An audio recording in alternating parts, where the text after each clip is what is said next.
les amis, c'est Bababert. Bonjour, bonjour. Ah, avec Bastien. On vient vous faire la visite de son jardin, là, magnifique. Qui a quel âge? Donc tu nous fais une petite balade et on se balade. On va quand même assez relativement vite. Ouais, on va vite. Enfin. Alors une dizaine d'années il a ce jardin. Attends, il faut que. 12. Viens, on fait des pauses des fois. Vas-y. Ouais. Donc le jardin ici c'était un champ il y a 13 ans à peu près. Il y a 13 ans on a planté une dizaine de fruitiers tout au fond là-bas. Et depuis on a eu la coloc, on a fait un gros jardin où on faisait notre nourriture, on était 8 jardiniers à fond, plongés dans tous les livres, en train d'essayer toutes les techniques. S'amuser comme des fous. Depuis, moi j'ai rajouté des arbres partout, ça fait 6-7 ans que je plante abondamment beaucoup de sortes de fruitiers qui se mélangent. Et maintenant, il n'y a pas que moi qui plante, il y a les oiseaux qui viennent planter, qui jardinent avec moi. Et tout ça, ça commence à faire un joli concerto de biodiversité et d'interaction. T'as une idée du nombre de fruitiers, des trucs comme ça? T'as compté tout ça? Ouais, non, justement, ça, il faut que j'arrive à tout noter. Tu vas à fond, enfin, tu plantes. Ouais, je plante dans tous les sens. Il y a du sens dans ce que tu plantes dans tous les sens. Il y a de plus en plus de sens. J'ai commencé par planter alors que je connaissais rien, donc j'ai fait beaucoup d'erreurs, qui sont pas vraiment des erreurs, c'est un gros apprentissage. Et il n'y a jamais rien qui est immuable, on peut couper les arbres, on peut les replanter. Surtout si on commence à les multiplier dans tous les sens. Et oui, il faut créer la perturbation. Cool. Bon, là qu'on se balade. Donc ça, c'est les cardons. Là, derrière, il faut que tu m'enfileras un cardon là. S'il te plaît. Ouais, c'est moi qui en veux. J'arrive pas à les. Cardon, genre donc c'est une sorte d'artichaut, c'est ça qui est plus petit. Et là, ça monte, mais ça fait des trucs. Là, il y en a. Il y a des chemtrails. Mais non, c'est nous, on a dessiné. Clac, on a coupé avec la. C'est mes mains. Donc c'est bref, c'est une sorte d'artichaut qui monte super haut. Et puis en fait, tu manges les cartes justement. Tout ça là, c'est assez amer, mais c'est les Marocains, ils mangent beaucoup dans leur tagine. Donc là on voit, c'est quoi ça? C'est un... Ça c'est le nachi. Ah, c'est le nachi, ouais. Putain, le nachi c'est tout petit le mien. C'est productif, ça veut vraiment produire rapide quoi. Ah ouais, c'est un natif, c'est un excité comme nous. Je suis un nachi. Vas-y. Le premier fruit Regardez. Attends, on voit rien du tout. Qu'est-ce que c'est? C'est la baie de mai. La baie de mai? Une baie de mai. C'est un chèvrefeuille arbustif. Et genre ça se mange? Ça se mange. Attends, mais il monte comme un chèvrefeuille? Non, c'est arbustif lui. Ah, arbustif, ouais. Oh. Là j'ai appris il n'y a pas longtemps qu'il aimait bien pousser sous les sapins et sous les bouleaux. D'accord. Et voilà, c'est des c'est bon. Il a quel âge lui? Lui il a 3-4 ans. Ah déjà, ouais. Mais il est mouru plusieurs années de suite. Il est mouru. Bah c'est bon, on fait pas de la grammaire. On est jardinier après tout. C'est ça. Bon, après, le truc, c'est que voilà, c'est qu'il y a vraiment des arbres intéressants un petit peu partout. Un autre nachi, et tout ça, alors juste pour nos amis qui nous regardent, oui. Tu les achètes ou tu fais comment? Tu les greffes? C'est toi qui les fais? Greffe un petit peu de plus en plus, mais surtout j'en achète, j'en bouture. Ce que je peux bouturer, je bouture. Les variétés que je peux pas trouver facilement, soit il faut que j'aille travailler chez les gens pour pouvoir les échanger, ou moi j'ai de l'argent pour échanger. Voilà. Mais en gros, il y a des milliers d'euros d'arbres là, non? Oui, carrément, ouais. Là, ça fait une dizaine d'années que je mets. Ouais. Que je mets, tu comptes pas de toute façon, tu t'en fous quoi. Ouais. Je compte pas, mais c'est 1000, 2000 euros. À un moment, mais de toute façon, chaque arbre va donner incroyablement. Mais parce que c'est des arbres qui sont rares pour l'instant et que j'ai vraiment envie de. Moi, c'est ma passion quoi. Il y en a qui grattent au loto, il y en a qui jouent au casino, il y en a qui achètent des motos. Donc ça c'est un jeu de chance, alors que ça, le jardin, c'est un jeu sûr. C'est ça. Tu peux pas te louper. Non, nos premiers abricots qui vont arriver cette année. Ah cool, les abricots. Les cerises, là c'est un gros mélange qui est en train de se faire. Donc là on a un Eleagnus, lui il a pas de fruits je crois, mais il y en a d'autres qui ont des fruits aussi. Donc ça fait partie des petits fruits, c'est pas les gros fruits que tu manges, mais que tu picores, tu vois les petits trucs que tu passes dans le jardin. C'est les cacahuètes naturelles quoi. Et lui il augmente la production des autres fruitiers jusqu'à 30% à ce qui paraît. Il fixe l'azote. Et il est vert l'hiver, donc il continue à faire de la phytosynthèse l'hiver, ça c'est super intéressant dans un jardin. Je peux aussi venir le tailler, ça me fait plein de matière à mettre par terre, lui il repousse sans problème. Il y aurait plein de choses à dire là. Ouais, juste sur le tas quoi. Je vous laisse apprécier la densité. Mesdames et messieurs, voilà un jardin que tu peux toujours être pieds nus de toute façon dans un jardin. T'as vu ça? J'ai des beaux genoux. Ça vous l'avez vu, il y a une vidéo sur la cabane, vous l'avez vu, vous allez voir Bastien, la cabane de Bastien. C'est quoi, c'est qui font les cabanes? C'est quoi ça? Il est superbe celui-là. C'est une sorte de millepertuis qu'on avait passé, genre c'est un truc d'ornement ça. Il doit sûrement avoir des propriétés. Et ça fait des fleurs? Et ça, je suis parti là il y a 2-3 ans de ouais, ça fait des belles fleurs jaunes, des grosses. Cool. Et je suis parti d'un petit pot là dans un échange de plantes. Cool. Tu m'en boutureras. Ouais, carrément. Et là, il est en train de tout couvrir là, et c'est génial quoi. Cool. C'est vraiment, c'est ça que je veux obtenir quoi, avoir de ça partout et que j'ai pas besoin de couper l'herbe ou juste si je veux couper pour avoir de la matière, je peux couper. Là, il y en a une visiteur, reviens sur laquelle. Ouais, oui, c'est bon, je te montre. Voilà, c'est ça. Mais bon, il y a une vidéo, va la regarder. Oui, d'ailleurs, tu vois justement. Bientôt là, il va y avoir ça en plus demain. Il va y avoir la cuisine ici. Ah, je croyais qu'il y avait un mec avec les bras ouverts. Donc là, tu vas faire une petite cuisine. Donc oui, rapidement, ça c'est les cabanes qui sont louables. Vous pouvez venir faire un séjour dans les jardins. Il y a toujours des endroits où tu peux planter ta tente ou dormir dans une cabane et profiter de ce genre de lieu pour te ressourcer, faire tes retraites. Prends contact avec nous et on te dit comment. Juste, oui, ce que je disais. En fait, tu vois, moi je me balade chez Bastien et il y a plein de plantes que j'ai pas. Et tout de suite, entre jardiniers, ah, tu me files ça, tu me fais ça. Et on peut piocher comme ça la biodiversité chez les uns et les autres. Donc plus on a des jardins, plus on va pouvoir aller chercher à droite, à gauche des nouvelles variétés, des nouvelles choses, s'échanger, observer ce qui se passe. Et on est en train de créer tout un parcours de jardin. Oh, j'ai jamais vu les grappes aussi belles. J'assure, je marche sur les... Bon, il y a des fraises un petit peu partout. Cool. C'est le marronia, c'est ça? Marronia, ouais. Marronia. Marronia. Là, il y a une petite mare au fond. Marronia, qui supporte bien l'ombre. Bon, un beau lieu. Non, c'est superbe, ça va dans tous les sens. Là, t'as tes salades là-bas au milieu du... Ouais, c'est des tests de salade sous forêt, mais j'ai pas du tout arrosé et il pleut pas du tout. Alors, ouais. Mais quand même, tu vois, avec un arrosage quand j'ai semé les graines, il y a un radis au bout de 18 jours. Genre, il fait son crâneur, là, il mange des radis comme ça. C'est génial. Bon, il y en a de partout. Ah, les belles asperges, là. Attends, je vais leur montrer quand même les asperges. Là, tu là, l'asperge, là, comme ça, tu sors. Donc voilà, bref, des buts qui... Bon, après, toi, t'as vachement d'argile chez toi, en tout cas, c'est cool. Ouais, mais la terre est vraiment en train de charger, ouais. C'est bien l'argile, hein. Elle est en train de s'aérer. Ouais, avec tout ce que tu mets. Ça, c'est un sauna qu'on était en train de faire. Ça, c'est... Pour les caca. Salut, c'est ma mère. Ah là, les pucerons, mon élevage de pucerons. Ah, cool. Ils sont énormes, ceux-là. J'adore. Ouais. Et il y a des petits trucs, on dirait là, je sais pas si on va les voir. Il y a comme des petites larves là. Ah ouais, c'est quoi ta hambre qui font style, tu sais, elles sont vertes, j'ai l'impression qu'elles se camouflent. Elles se camouflent à la tige, faut pas que les fourmis les dérangent ou quoi. Parce que les fourmis les toilettes. Alors ça c'est important ça, donc une groseille macro, c'est ça? Casseille. Casseille celui-là? Casseille celui-là. Ah oui, il a pas les pics. Bref, là on est en mai. Toi, quand est-ce que tu vas commencer à tout récolter sur ça? Il y en a pas, ça il y en a quoi? Il y en a 50, il y en a 100 partout, enfin, dans tous les sens. Ça y est. Mais tu récoltes pas mal chaque année, c'est ça? Là, ouais, là, je suis l'année dernière 15 kg de grosses 15... Ouais, putain, c'est une récolte, donc on en a récolté beaucoup plus sur la durée. Je pèse pas tout, mais ce serait intéressant de temps en temps de tester. Ouais, je sais qu'il y en a qui veulent des chiffres, mais en fait, je m'en fous des chiffres, moi. Moi, je vois le visuel, donc j'ai pas besoin de te donner des chiffres. J'ai le ventre plein, j'ai pas fait. Voilà, c'est ça les chiffres. Il n'y a pas eu un jour où j'ai pas eu le ventre plein, c'est ça. Et là, hop. On entrait l'agnus, c'est ça l'agnus, le fruit là? Si, t'en as déjà goûté? Non, bah genre, tiens, vas-y, mange. Parfois, il faut vraiment qu'il soit bien mûr, j'espère que c'est. Il y a un petit pépin dedans. Si, ah oui, il y a regarde le tamier, le responchu, il est là. C'est en début.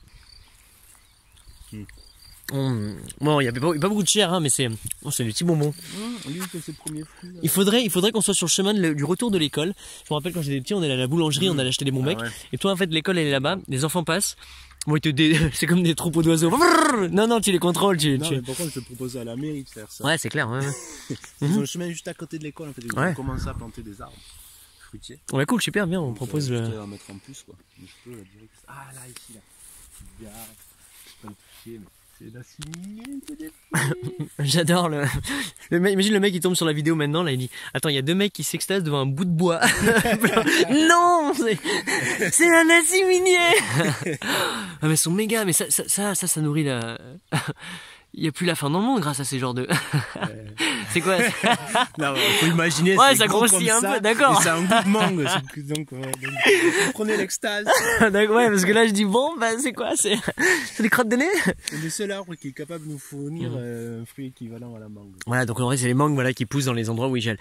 En gros, ce qu'il faut que tu comprennes, c'est que ça, bien sûr, c'est des bébés. Donc, après la canopée, enfin, tu vois plus ça, tu vois plus les chemtrails, ils existent plus, en fait. Il y a tellement d'arbres dans tous les sens que, ça crée une toute canopée. Et là, tu passes dans une jungle, voilà, ça commence à donner une idée, c'est-à-dire que nous on se faufile dans ces trucs, donc il y a une fraîcheur l'été, c'est super, enfin c'est génial quoi, c'est moi sur le des planquettes. Je laisse fleurir un petit peu là pour les abeilles et tout ça, moi j'ai en récolté quelques-uns. Ouais. Et là je vais venir le tailler quoi, presque à 2 mètres voire plus. Et il y a toute la matière qui va être remise par terre. Et ça va me créer 10 cm ou 5 cm d'humus là en quelques années, quoi. Donc en fait, voilà, nous on taille mais dans des arbres. Voilà. Ouais, on les taille. Et en plus, apparemment, quand on les taille, ça redynamise du coup tout ce qu'il y a autour et les racines se remettent à envoyer une impulsion de pouce, et donc tout autour ça profite aussi de cette énergie de pouce, donc tout va mieux pousser autour. Mais c'est pour ça, c'est bien ciblé ces moments de taille, c'est ça le truc important, et puis s'accorder avec leur rythme, leur cycle et quand et tout ça. Donc ça c'est en fait c'est pour ça que j'adore cette symbiose avec le vivant, le végétal. C'est oui, je vais me permettre de tailler, de couper, par contre parce que je comprends l'acte que je fais et c'est dans le but d'aggrader globalement, et ce qui permet à la fertilité d'exploser dans tous les sens. Bon, hein, je vous laisse. Je vous laisse. Et puis bon, il fait quand même 1m80. Combien toi 1m80 quoi Quand t'es avec lui, tu le regardes comme ça. Lui. En fait, tu le vois que comme ça, c'est parce que moi je suis. Comme les fruits, ça fait longtemps. Voilà. Donc même avec son 1m90, c'est un petit là parmi ça. Ah oui, oui, c'est génial. Ça fait 2 ans que les arbres ils me dépassent. Et là, ça fait l'énergie qu'il y a dans ce lieu. Moi, quand j'y viens, il me porte quoi. Ça me. C'est beau. Et il y a des belles fleurs aussi, il y a des beaux trucs là qui partent dans tous les sens, c'est cool, celle-là je la veux aussi. Passez vos commandes. Oui, donc il y a une logique, il faut jouer avec la lumière, pas fermer la lumière, savoir comment venir tailler. Donc moi je plante beaucoup d'arbres, je sais que je vais avoir beaucoup d'entretien sur le lieu, en même temps si je laisse faire, ils retournent en forêt très rapidement. Mais tant que je serai là, moi je peux venir tailler, je la gratte sans arrêt en fait. Ouais, c'est ça. En fait, tu le jardines après, tu jardines cette forêt avec, tu taillotes comme tu. Le but voilà, d'avoir beaucoup de choses à tailler, c'est de ne pas avoir à importer du paillage, de ne pas avoir à importer de matière. Pas plus avoir à faire ça quoi. En fait, moi je réalise que je l'exporte déjà en fait. J'arrive déjà à exporter de la matière organique de chez moi pour le nouveau terrain. Donc au final, pour tous les nouveaux jardins qui se créent autour et d'ici, nous par exemple le projet pour la mairie, tout ça, on peut même avoir notre propre matière organique on emmène et les plantes et la biomasse. On installe tout quoi, c'est ça qui est génial. Ah ouais là-bas, t'as fait une belle mare là, c'est. Il a une tortue de 150 ans qui vit dedans. Non, mais par contre, et il y a une sorcière dans le coin, elle est faite. J'arrose et après je me lave les mains et qu'est-ce qui me tombe dans les mains? Une salamandre. Oh, j'ai des salamandres. Mais du poisson, il n'y a pas de poisson, un petit poisson rouge. On avait mis des poissons pendant 2 ans, ils ont tenu, puis une année, il y a l'héron qui est passé, et puis après ça a séché. Héron, petit pas tapon. Ça sèche encore. C'est cool. Ça, je voudrais les nénuphars aussi. Oui, c'est cool. Mais elles sont directement dans la. Ouais, dans la Donc en fait, oui, pour ceux qui ne savent pas, vous avez fait une teuf avec des amis, vous avez creusé toute cette mare et toute cette argile, c'est ce qui a permis de faire des. Sur le contour, là. Voilà. Ouais. Et tout ça, ça a été quoi? L'argile, t'en as fait quoi? Ah, l'argile, regarde le serpent là, il y a des buttes plus argileuses que d'autres. Ah, cool. Ouais. Ouais, c'est la première fois que je vois ça. Salut, serpent. C'est peut-être le même qu'on a vu dans la serre. Il voulait sortir en avant-première pour la vidéo. C'est cool. Enfin bref, tu vois, on dirait un zoo, quoi. On dirait un vrai espace sauvage. Et donc tout ça, tu t'en es servi pour faire ta maison, la cabane, c'est ça? L'argile. Une partie, de l'argile a servi à faire la cabane et d'autres là des buttes autour. D'accord. Donc elle n'existait pas avant, c'est toi qui as créé ce lieu et voilà, en plantant autour, bah ça. Ça. Et là, tout ce qu'il y a là c'est quasiment que des fruitiers aussi que j'ai pas acheté, tu vois, par exemple. Ça, je suis allé les chercher direct dans la forêt. Ouais. Alors ma technique dans la forêt, j'arriche pas n'importe quel arbre. Je regarde, j'ai repéré avant et je regarde quand je tire, hop, il vient avec ça. Soit il vient pas. Ouais. De venir. Et du coup, j'ai du prune, non pas des, j'ai des prunes, j'ai des nefs, j'ai des merisiers. J'ai des gratte-culs, signes-redons, de l'aubépine, du sureau. Voilà, bananier. C'est des choses qu'on peut trouver dans la nature. Voilà. Et c'est tous des plantes qui sont vraiment intéressantes d'avoir dans le jardin parce que c'est des plantes qui sont d'ici à la base. Donc c'est elles qui abritent toute la faune et flore. Et qui font des fruits en plus. Là, le néfli, il me fait des fruits. Il y en a un, il n'est pas greffé, il me fait des fruits énormes. Attends, vas-y, remonte la taille. La taille comme ça, à peu près. Voilà, à peu près, voilà. Alors que celui qui est greffé, il n'arrive pas à pousser. Voilà. Ouais, tu vois, non, c'est. Après, bon, nous, c'est pour ça, on en plante tellement dans tous les sens qu'il y a des échecs, il y a des réussites, il y a des trucs, mais de toute façon, de jour en jour, ça devient de mieux en mieux, ça devient de plus en plus fertile, de plus en plus facile, et tout réagit, tout répond. Et après, voilà, c'est des grappes permanentes de nourriture. Après, moi, ce que j'aime aussi, c'est quand même effectivement beaucoup de puits de lumière. Tu vois, ça, c'est important d'avoir quand même créer des. Plein d'espace où on est là, voilà, ça reste toujours un petit puits de lumière. Mais ça se taille avec le temps, c'est pas grave. Tu peux faire des cépages, il y a des façons de tailler l'arbre tout en gardant de l'amour et sans être méchant et un criminel de tueur d'arbres, mais tu peux rentrer et c'est ça, c'est rentrer en symbiose avec. Ah oui, là donc il y a des dessins aussi, tu vois, aériens sur la vue Google. Salut Google, si t'es là-haut. Tu prends une image donc avec un bon drone et puis tu vois plein de formes, il y a des papillons, il y a des choses assez sympathiques. Carnage. Qu'est-ce qui se passe? Ouais, tiens. froid encore. Ah, il a fait. Ah, allez, ils sont pressés, les. On est le 15 mai aujourd'hui. Il y en a qui ont déjà sorti les courgettes. Non, non, non, il faut être patient. Mais quand on a beaucoup de graines. Ouais, c'est clair que toi t'en as pas mal, quoi. Ouais, non, moi je sors aujourd'hui ou demain, là, c'est la teuf. Ouais. Ah, je suis trop content, je suis pressé de rentrer. Bon, il va faire chaud aujourd'hui, mais je vais tout mettre ce soir. Donc oui, parce qu'on a quand même, voilà, dans la serre que t'as vu là-bas, mais il y a quand même des plants qu'on prépare. Bon, lui, il plante aussi beaucoup dans la serre, mais nous, on a une serre où on prépare nos plants et qu'on va planter après, qu'on va instaurer, quoi. Donc, cool, t'as fait des planches maraîchères ici? C'est ça. Super. Un petit potager là. Avec mes grosses fourmilières. Hein. Donc les petits points, les petits pois, les céleris, c'est des céleris ça? Ouais, c'est des céleris au milieu, des oignons. Cool, ta pois. fourmilière, on dirait qu'elle a des yeux. Mais là, j'ai vu, ça doit être un chien, je sais pas ce qu'il est venu fouiller. Ouais, la fouille, il a mis son nez dedans. Il a dû se faire recevoir par nos amis les fourmis. Alors, non. Là-bas, il y a des. Ouais, c'est cool. Et ici, ce qui est intéressant ici, ça gèle quasiment pas. J'ai des patates qui sont là-bas qui ont gelé. Donc je repars, il n'y a pas de problème. Hein. Et celles-là, alors qu'elles sont plus au nord, qu'elles sont protégées par les arbres et le petit devant là. Il y a moins de courant d'air. C'est intéressant de. Là, tu viens d'ouvrir? Ou il y avait du carton avant? Il y avait quoi? Là, ouais, j'ai cartonné l'année dernière et paillé. D'accord. Et donc là, tu viens d'ouvrir et t'as mis les patates, t'as mis tout ça, d'accord. Ce qui serait intéressant, c'est de voir le rendement, ouais. Ce que ça va donner avec ta belle. Et oui, bien sûr, hein, ça c'est une fourmilière. Vous les instaurez, tu les gardes toutes ces beaux trucs, tu les gardes au mieux possible à l'intérieur de ton écosystème. C'est précieux, quoi. Ça, c'est super important, quoi. Ça, on a fait 16 minutes. Ça, on peut continuer, les amis. Cool, merci. Sois patient, sinon tu te le fais en 2 fois, quoi. Ouais, je me suis dit, cool. des trucs classiques un peu, tu vois. J'ai même pas travaillé, je me suis dit, allez, je fais ça comme ça. Ouais. Mais j'ai pas eu de problème d'image, je suis content. Moi, si on voit ça, ça, c'est un grand-père, il est venu, c'est un ancien, il est venu, il m'a fait ça. Non, je fais ça aussi, je fais des planches maraîchères maintenant de plus en plus. Tu veux, j'ai le droit, tu vois. C'est cool, c'est beau, c'est esthétique, c'est du dessin. C'est ça, et c'est pratique, c'est simple. Ah, puis non, moi j'adore en tout cas.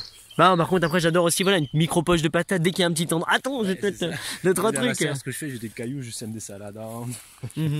Bon, cool, donc ça c'est nouveau en tout cas, toutes ces nouvelles trucs, t'avais pas ça. Donc tu viens de. Super.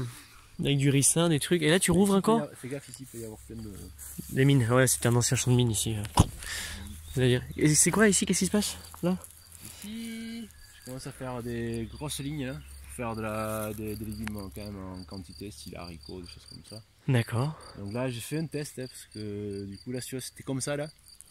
Ouais. On va voir ce que ça donne. J'ai foutu des coups de bêche, j'ai fait des beaux trous pour planter mes tomates et j'ai planté mes tomates directement là-dedans. Voilà. Tu vas les planter? Ah, j'ai planté là, ils sont là. Ah d'accord, ok, c'est ça, c'est l'équivalent, donc d'accord. Et donc là, on va faire. Et t'as enrichi? T'as fait quoi? Non, même pas. Juste dans la terre directement? C'était un roncier, donc la terre. Dans ah d'accord, super. Si c'est un roncier, ouais. Et le but c'est de les maltraiter un peu pour que ça fassent des bons fruits. C'est ça. Comme tes enfants, il faut les maltraiter, comme ça ils feront des beaux enfants. T'auras des beaux petits enfants. Ça marche aussi sur les humains. Tu fais un gros trou, tu mets ton enfant, c'est bon. Là il y a des kiwis, kiwai et d'autres variétés de kiwis. C'est un peuple coréen qui habite. C'est ça? Non. Non, cool. Et tu vas les faire partir où là? Tu vas les faire monter sur les. Ouais, l'idée c'est de faire une belle structure. Donc là ils montent sur tous les bouts de bois, d'accord, cool. Il y en a un à chaque pied. Ouais. Et ensuite tu fais une structure en bois et cool, super. Moi je te montrerai. L'idée c'est quand même de faire avec des arbres vivants, donc planter un peuplier. J'ai commencé de l'autre côté, mais après là c'était un peu trop tard. Donc... le faire grimper sur l'arbre vivant. Et en gros d'avoir des arbres que je taille à 2-3 mètres choisis. Donc ce bois là, ça me fait du piquet, du bois de chauffage. Donc tu fais du cépage. Ça fait la biodiversité sur le lieu, ça me fait un piquet que j'ai pas renouvelé dans 20 ans. Piquet vivant en fait, piquet vivant, d'accord. Que je peux toujours destituer si je veux et laisser sur pied, il y a des techniques pour ça.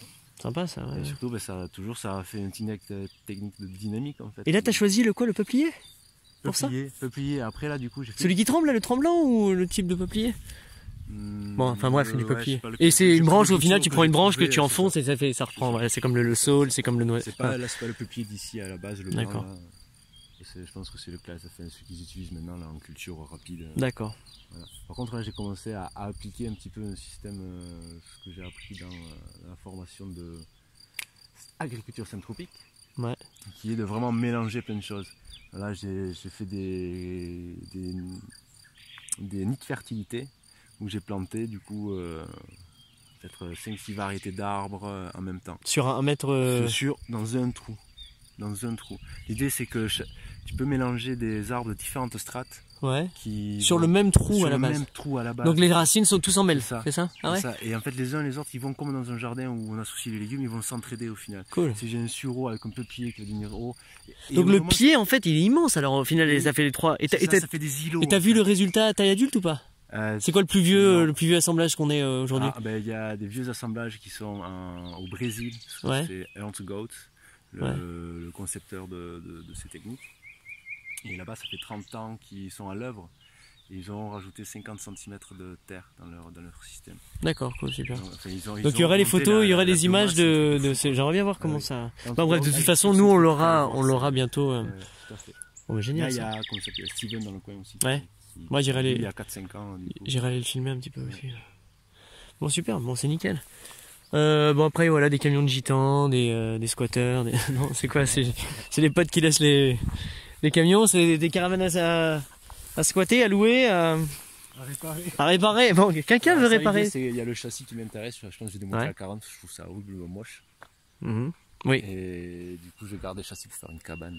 Cool, roulante. Bon une sorte de Chineros. Parce que ça fait tu mets des mollons en dessous et t'as ta base de cabane, t'as plus qu'à monter par-dessus. D'accord, cool, ouais, super. Nickel, nickel. C'est beau, ça c'est sympa aussi de faire des grosses barrières comme ça avec des bois. Le bois, ça crée des beaux designs. C'était tous les gros lézards verts, ils se cachent là-dedans. Ouais. Depuis qu'on a commencé à pailler en fait dans ce jardin, depuis qu'on a commencé un peu à appliquer des principes de jardinage éco et surtout de permaculture, il y a des gros lézards qui sont arrivés. Parce que du coup sur le paillage là ils ont des grosses aires bien au soleil, ils sont super contents, ils ont plein de cachettes partout. Ouais, les verts avec la tête bleue, là, les Lambert je crois. Ouais. Ah c'est génial. Ouh là ils ont pris froid aussi les tomates là. Ah les tomates là, la brivois la tomate. Je plante des choux un petit peu partout, mais je m'éclate avec les patates. En avril ça passe quoi. Ouais. Ah ouais c'est ça, c'est comme le loto. Bon bah c'est cool. Plein de patates. Bon bah super, donc ça c'est Carmater, et ça y est, donc tu as lancé l'association. Oui. Carmater, tu crées des événements, tu crées des stages, des camps, Qu'est-ce que tu fais en fait? Des visites, de l'accueil de jeunes. Ouais, par un centre social, c'est ça. On s'inscrit au woofing aussi. Super. Voilà. Non, c'est cool, donc vraiment actif, etc. On s'installe à fond, là on est à fond, du coup il y a l'eau qui va être installée bientôt, on est en train de faire des cuisines, on est en train de faire des sanitaires. Super, donc vraiment t'installes le jardin complètement. Voilà. Quand est-ce que les gens peuvent venir, ils peuvent te contacter? Oui. Contact carmater.org. C'est ça, .com. Ouais. Carmater.com. Carmater.com. Ouais. Super. Et t'as combien de surface là au final? Il y a 4000-5000 mètres carrés. Ouais, donc un demi-hectare, pareil, super. Bon bah bravo. Et déjà c'est énormément de... Ouais. Donc viennent voir ça, voici Bastien, vive la vie quoi. Bienvenue. Ciao.